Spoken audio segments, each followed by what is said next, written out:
আসসালামু আলাইকুম রহমতুল্লাহি ওয়া বারাকাতুহু। আমার ছোট ভাই আবু সাইদ, যারা পাড়াপড়শি বসে আসেন, আপনারা সবাই ওরা চেনেন। ও একজন ভালো মেধাবী ছাত্র ছিল, সে এখন আমাদের মাঝে নেই।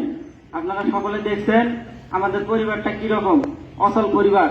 সেই পরিবার থেকে আমিও মেধাবী ছাত্র ছিলাম। আমার স্যার আজহার স্যার বলে গেল যে আবু হোসেনও ভালো বৃত্তি পাইছিল আমার প্রাইমারি থেকে, কিন্তু আমি পরিবারের অভাবনাটনের কারণে আমি লেখাপড়া করতে পারি নাই।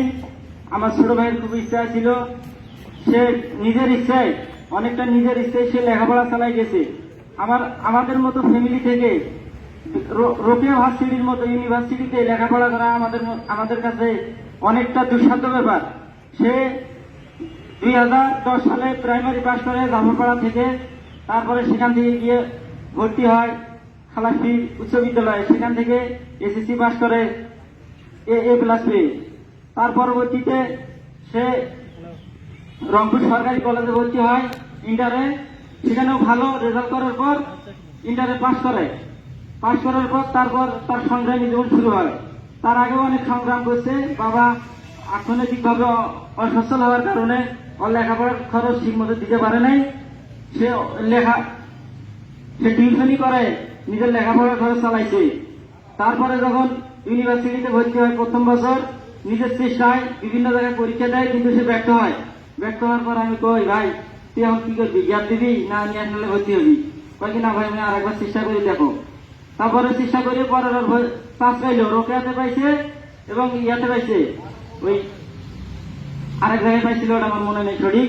তারপরে কইলাম হোক, বাড়ির কাছে আছে রোকেয়া, ওখানেই ভর্তি হোক। তারপরে টিউশনি করে করে লেখাপড়া চালাইয়া এবার তার ফাইনাল পরীক্ষা দিছে। পরে জিজ্ঞেস করছিলাম রেজাল্ট কিরকম হয়েছে তোর? কয় যে ভাই আমার ডিপার্টমেন্টে আমার রেজাল্ট আছে 2 নম্বরে, আমার তো একটা মেয়ে বেশি আছে।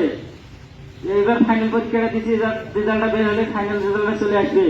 সে একজন গরিব সব মেধাবী ছাত্র আসছিল, সে আসছিল অন্যায়ের প্রতিবাদকারী।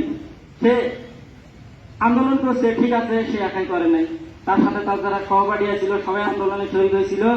কিন্তু আমার ভাইরে নির্মমভাবে হত্যা করা হয়েছে, আমার ভাইরে। অনেক ছাত্র ওখানে উপস্থিত ছিল, সবাই আন্দোলন করছে, আমার ভাইরে গুলি করে মারা হয়েছে। আমি এটার বিশ্বাস চাই। আর আমার ভাইয়ের জন্য সবাই অন্তরের অন্তঃস্থল থেকে দোয়া করবেন।